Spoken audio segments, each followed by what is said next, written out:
Good morning বন্ধুরা, welcome to my channel beginner Bikash the journey in stock market. চলো 9টা বাজে, আর কয়েক সেকেন্ড বাকি আছে। মার্কেট প্রি ওপেন হবে। একটু তোমাদেরকে দেখিয়ে দিই, ওখানটা দুটো কথা বলি। চলো ব্যাকে আসছি। গুড মর্নিং বন্ধুরা, এখন ঠিক 9টা বাজে। দেখো মার্কেট প্রি ওপেন হলো। তো দেখতেই পাচ্ছ, এখন দেখাচ্ছে বাবা নিফটি 385-86 পয়েন্ট মাইনাসে চলছে নিফটি। অবশ্য 9টা 8-এ যখন বন্ধ হবে, প্রি ওপেন মার্কেট ক্লোজ হবে, তখন বোঝা যাবে ফাইনালি মানে আপে ক্লোজ হলো না ডাউনে ক্লোজ হলো, দেখা যাবে। তাহলে বন্ধুরা, আগের ভিডিওতে আমি যেমন বলেছিলাম, বুঝতেই পারছেন, দেখেছো এই নিফটি মানে মার্কেট প্রি ওপেন হলো। মানে মনে হচ্ছে না যে এটা একটা পরিবারের মতন? যেমন আমাদের পরিবারে কী হয়, সকালবেলা ভোরবেলা আমাদের বাড়ির গার্জিয়ানরাই তো আগে ঘুম থেকে ওঠে, তাই না? মা বাবা যারা গার্জিয়ান, বড় দাদারা, তারাই তো আগে ওঠে। বাবা মা ঘুম থেকে উঠে পড়ে, তারা তাদের ধরুন ঘরের বিছানাপত্র গুছিয়ে নেয়, ঘরটা পরিষ্কার করে নেওয়া, উঠোনটা একটু ঝাড় দেওয়া, ঠাকুরকে জল দেওয়া, এইসব ঝপাঝপ করে তাড়াতাড়ি করে 5-7 মিনিট 8 মিনিটের মধ্যে বা যার যেরকম টাইম লাগে করে নেয়। তারপর আস্তে আস্তে আস্তে সংসারের সমস্ত ছেলে মেয়েদের, তাদের মানে আলাদা আরও যে সমস্ত অন্যান্য সমস্ত কী বলে মানে মেম্বার যারা আছে, মানে সদস্য, তাদেরকে এক এক করে ঘুম থেকে তোলা। যে উঠে পড় বাবু, দেখ বাথরুম ফাঁকা হয়ে গেছে, যা দাদা চলে গেছে, দাদার হয়ে গেছে, তুই যা মুখটা ধুয়ে নে, দাঁত মাছ মেজেছিস। এই মা জনে জনে ডেকে ডেকে তুলছে, চায়ের জল বসিয়ে দিল হয়তো, যে আমি চা বসিয়ে দিচ্ছি, তাড়াতাড়ি মুখটা ধুয়ে চলে চা খাবি। তো এই যে দেখুন শুরু হয়ে গেল, মানে কি মার্কেট জেগে গেল, তার মানে মার্কেট এখন জেগে গেছে, মার্কেট ওপেন হয়ে গেছে। মার্কেট দেখাচ্ছে সবাইকে, বলছে উঠে নিজের কাজটা মার্কেট সেরে নিচ্ছে। গার্জেন এত বড় মার্কেট, তার আন্ডারে নিফটি, সে ওপেন হয়েছে, সে খুলেছে, সে আস্তে আস্তে উপরে উঠছে, কখনো নিচে আসছে, সে তার কাজটাকে গুছোচ্ছে। কিছুক্ষণ পরে তারপর তার পুরো পরিবারটাকে সে রেডি করবে। তার পরিবারে যত স্টক আছে, কোম্পানির স্টক ফক, তারা উঠবে, পরে সমস্ত সদস্যরা সমস্ত কাজগুলো সেরে নেওয়া। কারণ 9টা 15-তে আবার তাদের সব ডিউটিতে বেরিয়ে যেতে হবে। কেউ ডিউটি, কেউ বিজনেসের জন্য বেরোবে, কেউ কাজে সার্ভিসে যাবে, হ্যাঁ, সাজগোজ করবে। কত ব্যাপার, কত হুড়োহুড়ি হুলুস ব্যাপার একটা, তাই না? তাই তো হয়। আমাদের পরিবারের মধ্যে তো সেই জিনিস। হ্যাঁ, টাই লাগাচ্ছে, স্নান টান হয়ে গেছে, ব্রেকফাস্ট হয়ে গেল, মানে কত কী, মানে গুছিয়ে গুছিয়ে নেওয়া, সাইকেলটাকে একটু পরিষ্কার করে নেওয়া, গাড়িটাকে একটু পরিষ্কার করে নেওয়া, সব ঠিকঠাক আছে কিনা, গাড়ি হাওয়াটা আছে কিনা, মানে তৈরি হওয়া। 9টা 15-এ আমাকে বেরোতে হবে, আমার ডিউটি। হ্যাঁ, কেউ ডাক্তারি করে, তো কেউ ইঞ্জিনিয়ার, কেউ নানান অন্যান্য কাজে ব্যস্ত হয়ে পড়বে। আর মার্কেটও, বাবা এতক্ষণ তো উঠেছে, প্রি ওপেন হয়ে গেল, সবাইকে জাগিয়ে দেবে। 9টা 8 পর্যন্ত খোলা থেকে নিজে মার্কেটের মধ্যে কাজবাজ করে, এবার 9টা 8-এর পর ক্লোজ হয়ে যাবে। তারপর আবার বাবারও কাজ শুরু হয়ে যাবে, কারণ 9টা 15-এ সে ফাইনালি খুলবে। এখন 3:30 অবধি বাবা ডিউটি দেবে। তার পরিবারটার পুরো দায়িত্বটা তার ঘাড়ে। সে 3:30 পর্যন্ত খোলা থাকবে, খোলা রেখে দেবে। সবাই পরিবার আরও যারা আছে, তারা তাদের কাজগুলো করবে, বা ব্যবসা হবে, কেউ চাকরি করবে, কেউ করবে অমুক তমুক, অনেক কিছু ব্যাপার আছে, তাই না? এই রকমভাবে মানে আমি তো এইভাবেই চিন্তা করছি। হুম, বিষয়টাকে আমি এইভাবেই দেখছি, যে আমি মার্কেটকে এইভাবে দেখি, এইভাবে। তো আমার কাছে মার্কেট কোনোদিন বোরিং হয় না। আমি অনেকের ভিডিওতে দেখেছি, শুনেছি, কোনো দিন তারা বলেছে যে আজকে ভীষণ বোরিং মার্কেট গেছে। কিচ্ছু হয়নি। মার্কেট এক জায়গায় ট্রেড করে গেছে। না উপরে গেছে, না নিচে গেছে, যেটাকে আমরা সাইডওয়েজ মার্কেট বলি। কিন্তু আমার খুব মজা লাগে। আমি ভীষণ আমার আনন্দ পাই। কারণ আমি তো মার্কেটটাকে এই মুহূর্তে, আগের কথা বলছি না, এখন ইদানিং কিছু সময় ধরে যখন আমি নিজে একা ট্রেড করছি, মার্কেটকে বোঝার চেষ্টা করছি, পরিবারের মতো ভাবছি। তো এখন আমার খুব ভীষণ মজা লাগে, ভীষণ। মানে কী বলব, মানে কখনই মনে হয় না বোরিং হচ্ছে। কখন যে 9:30 থেকে আ বসে তারপর সেই 3:30 অবধি বসে থাকি, দেখি মার্কেটকে অবজার্ভ করি। আমার খুব ভালো লাগে। কীভাবে যে টাইমটা কেটে যায় আমি নিজেও জানি না। কী রোজগার হলো আর কী হলো না, কী প্রফিট করলাম, কী লস হলো, ওটা বড় কথা না। বড় কথা হচ্ছে যে আমি মার্কেটকে এই যে field, share trading market, stock মার্কেটের যে ফিল্ড, এই ফিল্ডে আমি নিজেকে কতটা তৈরি করতে পারছি। আমার এই লাইনের কাজটা আমার কতটা ভালো লাগছে। এই লাইনের কাজটাকে আমি আত্মস্থ করতে পারছি কিনা, আমার স্যুট করছে কিনা, আমার ভালো লাগছে কিনা, এইটা ভেবে দেখার বিষয় আগে। টেট তো পরে করব, সারা লাইফ পড়ে আছে। কিন্তু আগে এই বিষয়গুলো পরিষ্কার হতে হয়। চলো 9টা 7 বাজে, একটু সময় পেলাম বলে একটু বক করে নিলাম তোমাদের কাছে। দেখো ফাইনালি নিফটি মোটামুটি 120 এরকম জায়গায় এসে দেখো ক্লোজ করছে। চলো আমিও দেখি একটু, খুব তাড়াতাড়ি আবার আপডেট নিয়ে তোমাদের কাছে ফিরে আসছি। Till then, thank you. চলো বন্ধুরা, ফাইনালি মার্কেট 9টা 15-এ ওপেন হয়েছে, আপডেট নিয়ে চলে এলাম।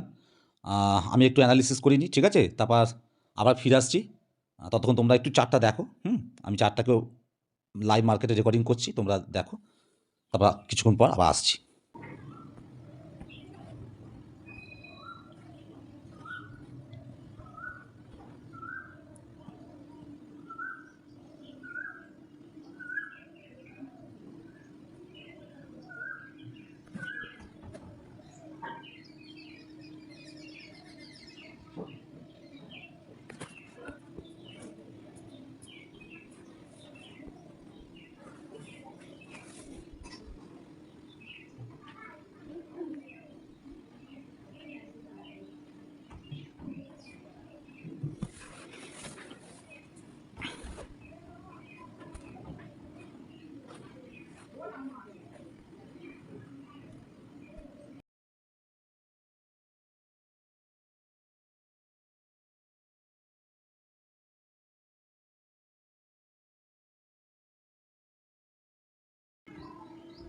আমি খুব দুঃখিত যে আমি চার্টটা এই মুহূর্তে তোমাদের দেখাতে পারছি না, কারণ আমি একটা মোবাইলের মধ্যেই তো সব কিছু করছি।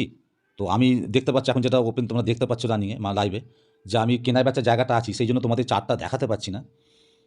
আমি পরে তোমাদের সমস্ত বলে দেবো। একটু ধৈর্য ধরো আর দেখো এটা, মানে যতক্ষণ না আমি এন্ট্রিটা নিতে পারছি।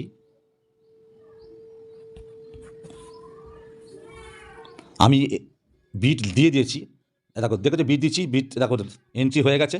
এবার অর্ডারে যাই, দেখো হিস্ট্রিতে গিয়ে দেখে নিই, দেখো 200 কোয়ান্টিটি গেল স্টকটাকে 200 কোয়ান্টিটি শেয়ার আমি সেল করে দিচ্ছি, 160 টাকা 11 পয়সা দেখাচ্ছে।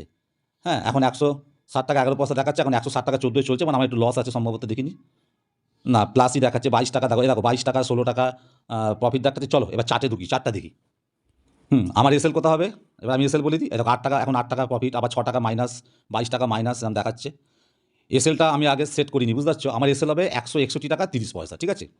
161 টাকা 30 পয়সা কোথায় হচ্ছে, এই যে ধরো 30টি হলো না, ওই 41 এরকম। মানে ওপরে যে এই যে ওপরের ট্রেন্ড লাইনটা দেখছো না বন্ধুরা, এই ওপরের ট্রেন্ড লাইনটা হবে আমার এসএল পয়েন্ট, মানে আমি এখান থেকে এক্সিট করে যাব, লস বুক করে নেবো যদি এই ট্রেন্ড লাইনের ওপরেও চলে যায়, ঠিক আছে।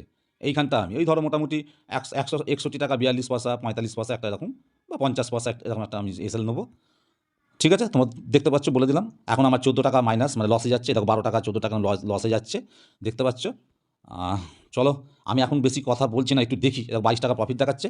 আমি তোমরা চার্টটা দেখতে থাকো, হ্যাঁ চার্টটা দেখতে থাকো, এই যে দেখতে থাকো। আমি টার্গেটটা তৈরি করি। মোটামুটি ধরো আমার টার্গেট, আপাতত আমার টার্গেট রইল 158 টাকা 82 পয়সা, ধরো হ্যাঁ 158 টাকা এই 82 পয়সা এরকম একটা আমি আমার টার্গেট ভেবে রেখেছি আজকে। এই ধরো এইটা আমার টার্গেট থাকবে, ঠিক আছে। এটা 138 টাকা প্রফিট দেখাচ্ছে, 138 টাকা প্রফিট দেখাচ্ছে, ঠিক আছে। আর আমি টার্গেট রেখে দিচ্ছি 158 টাকা 82 পয়সা। তো দেখা যাক, এখন 154 টাকা প্রফিট দেখাচ্ছে। তো দেখা যাক কী হয়, ওয়েট করতে হবে, একটু ওয়েট করতে হবে, ওয়েট করে যাই। আমার তো আমার তো মন বলছে, আমি যে যতটা বুঝতে পারছি, এই যে বললাম পরিবার সন্তান, আমি এইভাবে দেখছি, আমি বুঝতে পারছি। এসব আমি পরে তোমাদের বলছি, আরও ডিটেলে বলবো, পরে এসে ডিটেলে বলবো। এখন দেখি কী হয়, কতটা কী আসে না আসে, কী হয়, কোথা থেকে আবার কোথায় যায়, বলা তো যায় না। তবে হ্যাঁ, স্ট্রিক্টলি রুলসকে মেনটেন করতে হবে, ফলো করতে হবে। এই যে বললাম, এই যে দেখতে পাচ্ছ, এই যে গ্রিন কালারের যে উপরে ট্রেন্ড লাইনটা দেখতে পাচ্ছ, এইটাকে আমি অবশ্যই এসএল ধরবো। কী হবে মার্কেট আজকে বলছি না, আজকে মার্কেটকে পরিবারকে বুঝতে খুব অসুবিধা হচ্ছে। পরিবারের লোকজনদেরও মুখ ভার দেখছি, প্রথমেই অত পয়েন্ট নিচে গ্যাপ ডাউনে খুলেছে। কী হবে, কী করবে বোঝা খুব মুশকিল, মানে ভীষণ ভোলাটাইল হবে আজকে দেখো 134 টাকা আর 54 টাকা প্রফিটে ছিল, কোথায় চলে এলো দেখো, প্রথমে লস দেখাচ্ছিল, আবার 34 টাকা প্লাস এসছে। তার মানে বুঝতে পারছো আজকে ভীষণ ভোলাটাইল মার্কেট হয়ে যাবে। স্ট্রিক্টলি চলতে হবে, একটু এদিক ওদিক করা চলবে না। আর ভয় পাবারও আমি ভয় মোটেই পাচ্ছি না। আমি জানি যে আমি 210-20 টাকা এদিক ওদিক হতে পারে, আমি লস দেবো, মানে আমার রিস্ক, এর বেশি রিস্ক আমি মোটেই নেবো না। আর প্রফিট নিলে আমার প্রথম প্রফিট, আমার টার্গেট হবে 158 টাকা 82 পয়সা। এবার দেখবো কী হয়, যদি দেখি যে না স্টকটা আমার মানে বলছে আমি আরেকটু নিচে যাবো, আরেকটু নিচে, আমি আজকে এত উপরে যেতে পারছি না, আজ মাথার ওপর থেকে ভীষণ চাপ আসছে, আমি ভাবছি আরেকটু নিচে যাবো, তাহলে আমি একটু ওয়েট করবো, একটু হোল্ড করে যাবো ট্রেডটাকে, সঙ্গে সঙ্গে এক্সিট করবো না। সেটা দেখা যাক, আমি মোটামুটি অবস্থা বুঝে, সিচুয়েশন, মার্কেটের সিচুয়েশন বুঝে, হ্যাঁ ঠিক আছে, তখন সিদ্ধান্ত নেবো। চলো একটু ট্রেড করি, তোমরা চুপচাপ দেখতে থাকো লাইভ, এটা আমি রানিং রইলো, তোমরা দেখো। দেখা যাক কী হয়। আবার আসছি কিছুক্ষণ পরে, আপডেট নিয়ে আসছি তোমাদের কাছে। আবার বলবো, 3টে মূল মন্ত্র শেয়ার মার্কেটে টিকে থাকতে গেলে, শিখতে গেলে, যেটা আগে বলেছিলাম: বিশ্বাস, ভরসা, ধৈর্য।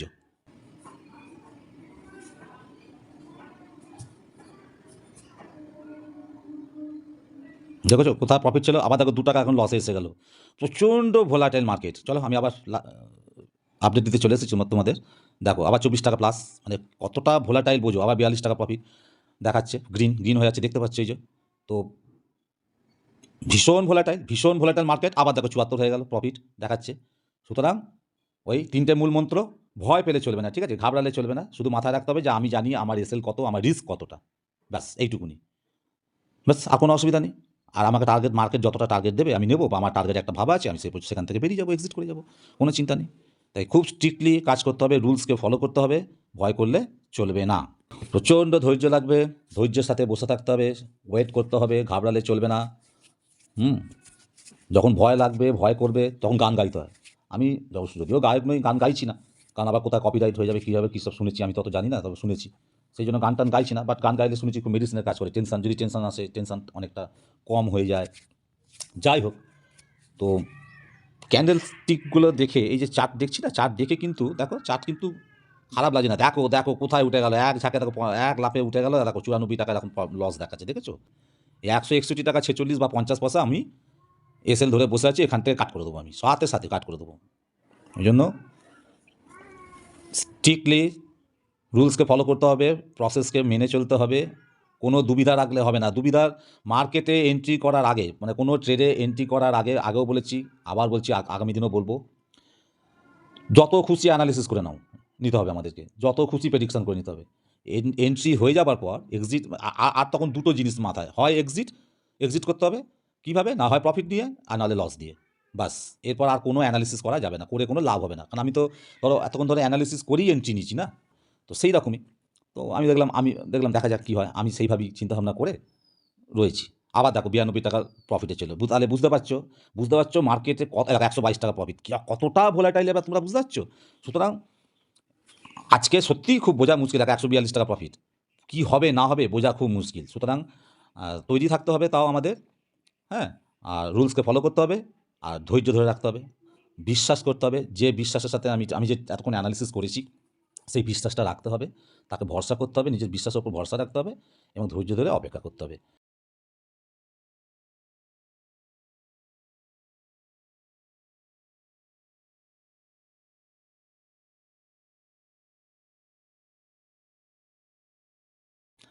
এখন 9টা 42 বাজে। ক্যান্ডেলটা এখনও ধরো 2.5 মিনিটের কাছাকাছি, 2.5 মিনিটের মতো বাকি আছে এই ক্যান্ডেলটা ক্লোজ হতে। 5 মিনিট টাইম ফ্রেমে আমি দেখছি চার্টটাকে। ওকে,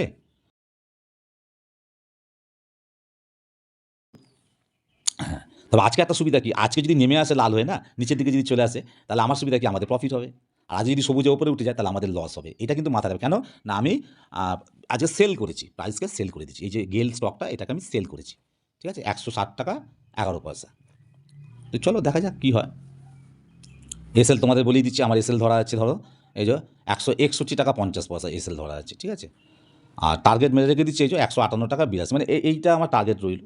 এর বেশিও হতে পারে, বা আমি একটু এর আশপাশে আসলেও হয়তো আমি এখান থেকে এক্সিট করে যেতে পারি, ঠিক আছে। দেখো বন্ধুরা, চলে এলাম আপডেট নিয়ে। দেখেছো 218 টাকা প্রফিট দেখাচ্ছে, আমার টার্গেটের প্রায় কাছাকাছি এসেছে। মানে আমি 200 টাকা এসএল ধরি, তোমাকে বলেছি 200 টাকা রিস্ক, এখন কিন্তু 222 টাকা 6 টাকা দেখাচ্ছে। মানে 1:1 প্রফিট আমার দেখাচ্ছে। আমি এবার তৈরি হব, ঠিক আছে, আমি এবার রেডি হব। আমি যেখানে সেল করব, সেই সেল জায়গা, মানে আবার সেল করেছিলাম আগে, যেহেতু এবার বাই করে নেবো, এক্সিট করে নেবো। তো সুতরাং ওই সময়টা হয়তো আমি তোমাদের ইয়েটা দেখাতে পারবো না, মানে চার্ট দেখাতে পারবো না, কারণ তখন তোমরা আমি কোথাও গিয়ে এটা মানে এক্সিট করছি সেটা দেখাবো। তো দেখি আরেকটু ওয়েট করি কী হয়, দেখি। পজিশানটা আমার কাছাকাছি এসেছিলো, দেখেছো, এই দেখো, মোটামুটি 159 টাকা পর্যন্ত এসেছিলো। তা একদম অ্যাকুরেট তো ওইভাবে পাওয়া যায় না, বুঝতে পারছো তো। একটু তাহলে ওয়েট করে যেতে হবে, একটু ওয়েট করে যেতে হবে।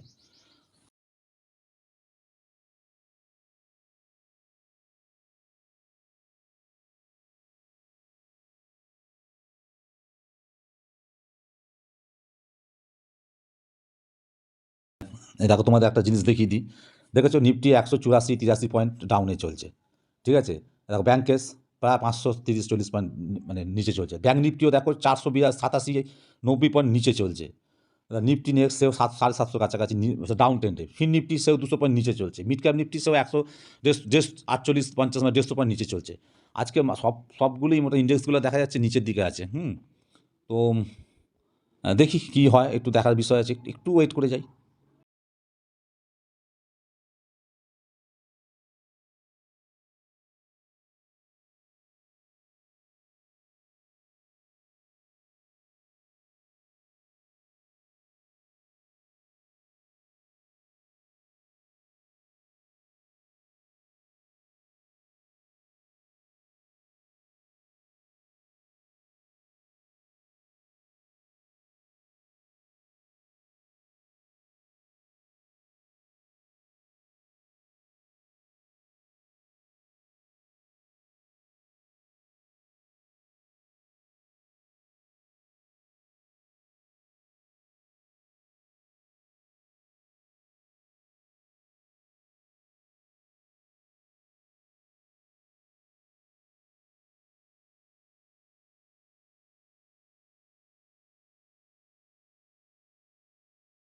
দেখেছো কাছাকাছি এসেছিলো একবার, কাছাকাছি আসছে।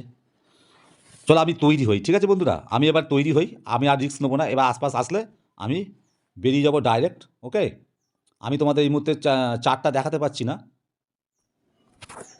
চলো, আমি বেরিয়ে গেছি, আমি এক্সিট করে গেছি। আমি 242 দেখো, 242 টাকা আমাকে প্রফিট দেখাচ্ছে, আমি বেরিয়ে গেছি। চার্ট দেখে নাও, এ দেখো আমার, এ দেখো একদম, দেখো এক্স্যাক্ট আমার চার্ট দেখো, আমার যে টার্গেট ছিল 158 টাকা 82 পয়সা, দেখো ওকে টাচও করেছে প্লাস ব্রেকডাউনও করে দিয়েছে। এবারও কোথায় যাবে, আমার আমার ওই যে বলছি সন্তান, আমি ওকে বুঝেছি, দেখো আজকে বুঝেছি বলে আগের দিন কী করেছিলাম, আগের শুক্রবার দিন কী করেছিলাম, বাই করেছিলাম, আজকে দেখো আমি সেল করেছি। অর্থাৎ এটা বুঝতে হবে, পরিবারকে বুঝতে হবে, তোমার পরিবারে যারা আছে, পরিবারবর্গ যারা আছে, ছোট বড় মিলে যে সমস্ত লোকের লোকজন থাক, মানে সদস্য, তাদেরকে বুঝতে হবে, সিচুয়েশান বুঝতে হবে, পরিবেশটাকে বুঝতে হবে। সেই মতো অ্যানালিসিস করে যদি করা যায়, তাহলে সেই ট্রেড কিন্তু তোমাকে প্রফিট দেবে, দেবেই দেবে। হ্যাঁ, আমি দেখো এতক্ষণ ধরে লাইভ চার্ট দেখিয়ে তোমাদের কাছে কোথায় কিনেছি, কিভাবে কিনেছি, তার আগে কী সিচুয়েশান তৈরি হয়েছিল, আমি কী করব ভাবছিলাম, সমস্ত ডিটেলটা আমি বলেছি তোমাদেরকে। দেখলে, এই দেখো কী করলো, দেখলে, দেখো আমি যদি দেখো, দেখলে কোথায় উঠে গেল, তার মানে এই না যে ও এক্ষুনি ওপরে উঠে চলে যাবে। এরকম তো কতবার উপরের দিকে গেছে বলো তো, হ্যাঁ? কতবার, কতগুলো প্রাইস, দেখো এর আগের ক্যান্ডেলটা দেখো, এই যে আগের ক্যান্ডেলটা সবুজ করেছিল, গ্রিন, এই তো এত অবধি উঠেছিল, এই যে ওপরে অবধি উঠেছিল, সেই তো আবার নিচে পড়ে এলো। তাই এটাই এতটা উঠেছে মানে, আমার টার্গেট লেভেলকে টাচ করে উপরে উঠেছে মানে এই নয় যে ও এক্ষুনি উপরে উঠে যাবে। কারণ আজকে এত সহজে ও এখন উপরে উঠতে পারবে না বন্ধুরা। আমি আরও কিছুক্ষণ এটা খুলে রাখছি, দেখো এত সহজে যেতে পারবে না।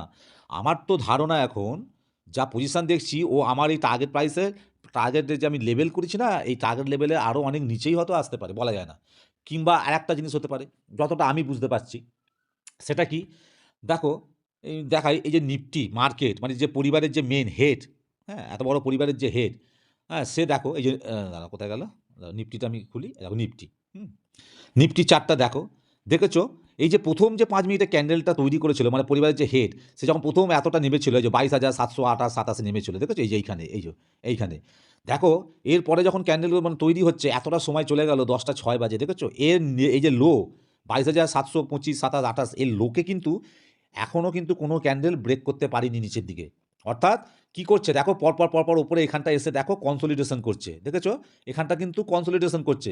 এ দেখো তোমাদের আমি আহ, একটা ট্রেন্ড লাইন টেনে দেখাই, দেখো ট্রেন্ড লাইন টেনে দেখাই, তাহলে জিনিসটা বুঝতে পারবে আমি কি বলতে চাইছি। এই দেখো, দেখেছো, এই দেখো ট্রেন্ড লাইন টানলাম, এই দেখো, দেখেছো, দেখো এই ট্রেন্ড লাইনকে সাপোর্ট নিয়ে এখানে কনসলিডেশন করছে, মানে এখানে সময় কাটাচ্ছে, মানে নিফটি মার্কেট পরিবারের যে হেড, এই যে সকালবেলায় অতটা নিচে পড়ে গেছে, একটা মুখ ভার হয়ে গেছিলো, একটা থমথমে পরিবেশ, হ্যাঁ, কি হবে বুঝতে পারছিল না। মার্কেট কি করছে, এখানে কনসলিডেশন করছে, এখানটা একটু সময় কাটাচ্ছে, হ্যাঁ, একটু ধাতস্থ হবার চেষ্টা করছে, হয়তো ভাবছে যে আর কিছুক্ষণ তাহলে এখানে রেস্ট নিই, ওই জন্য হয়তো আর পড়ছে না, এর নিচে হয়তো আসছে না। এই যে নিচে ট্রেন লাইনটা টেনেছি না, যদি এই ট্রেন লাইনকে ব্রেক করে নিচে এসে, আর এই যে প্রথম ক্যান্ডেলের এই যে লো, এই লোকে যদি ব্রেক করে দেয়, তাহলে কিন্তু মার্কেট আজকে আরও অনেক নিচে চলে যাবে। দেখেছো, দেখেছো, দেখো ওঠার চেষ্টা করছে, দেখেছো ওঠার চেষ্টা করছে, কিন্তু এখানে একটা কিন্তু আসছে, কিন্তু উপরে যাবেই, কারণ এই দেখেছো উপরে কোথায়, ও এইখানে, এই দেখো, দেখেছো নিফটি মানে মার্কেট 22,873 পর্যন্ত, এই দেখো এইখানে, এইখানে হাই মেরেছিল, এই দেখো সবুজ ক্যান্ডেলটা প্রথম হাই মেরেছিল, তারপরে লাল, পরের ক্যান্ডেলটা যেটা লাল হয়েছে, সেও দেখো এই হাইকে ক্রস করে যাওয়ার চেষ্টা করেছিল, কিন্তু আর যেতে পারলাম না, ওইখান থেকে পড়ে গেল। আমার না তখনই মনে হয়েছিল না, তো ওই সময়তেই আমি না তোমাদের বলেছিলাম না, যে বন্ধুরা আমি একটা লেভেল দেখছি 159 টাকা এত পয়সা, বা এই 160 টাকা 11 পয়সা, যদি এর নিচে চলে আসে আমার ওই স্টকটা আর কি, মানে গেইল, তাহলে কিন্তু আমি সেল করবো, আমি নিচের দিকে যাবো। দেখো আমি তাই করেছিলাম, সেল করেছিলাম 160 টাকা 11 পয়সা, আমি সেল করে দিয়েছিলাম।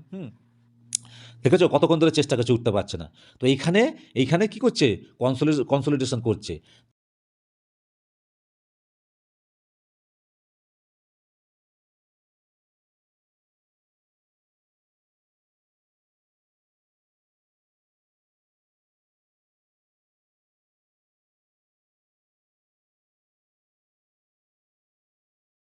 গেলে চারটা এখন দেখি একবার মার্কেট যা করছে, দেখো দেখো দেখো, এও তাই করেছে, দেখো যে দেখো তোমাদের আমি একটা ট্রেন লাইন টেনে দেখাই, এই দেখো, এই দেখো এখানে একটা ট্রেন লাইন টানি, দেখো same, same design, same graph তৈরি করেছে, এবং ক্যান্ডেলের লোকে দেখো ব্রেকডাউন করতে পারিনি। এ দেখো আগের ক্যান্ডেলটা নিফটিতে যেমন ওপরে সবুজে ওঠার চেষ্টা করছিল, হাত পা ছুটছিল, উপরের দিকে যাবে, পাচ্ছে না, এখানে রেস্ট নিচ্ছিল, দেখো স্টকটাও সেও দেখো আগের ক্যান্ডেলটা সবুজ করেছিল, ওঠার চেষ্টা করেছিল, কিন্তু পারেনি, আবার দেখো লাল হয়ে নিচে আসছে।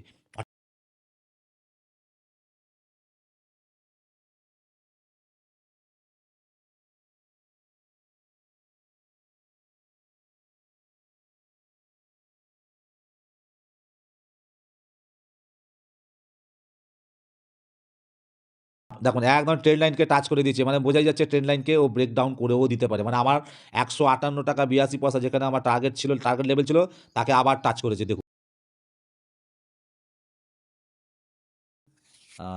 আজকের তাহলে ভিডিওটা আমি এখানেই শেষ করছি। অনেক কথা বললাম আজকে আপনাদেরকে, অনেক কথা। ভিডিওটা অনেক বড় হয়ে গেল জানি না। তো প্লিজ যদি মনে হয় যে বোরিং লাগছে আপনাদের কাছে, একটু স্কিপ করে করি না হয় দেখবেন, কিন্তু দেখবেন প্লিজ, তাহলে আমি উৎসাহ পাবো যে আমার দর্শক বন্ধুরা দেখছে, ভালো লাগছে আমার ভিডিও, ব্যাস। আর যদি কিছু আপডেট পাই আমি আবার আপনাদেরকে দেখাবো। আমি তো রেকর্ডিং করছি, বাকিটা ঠিকঠাক করে বিকেলবেলা আপলোড করে দেবো। ওকে, চলো।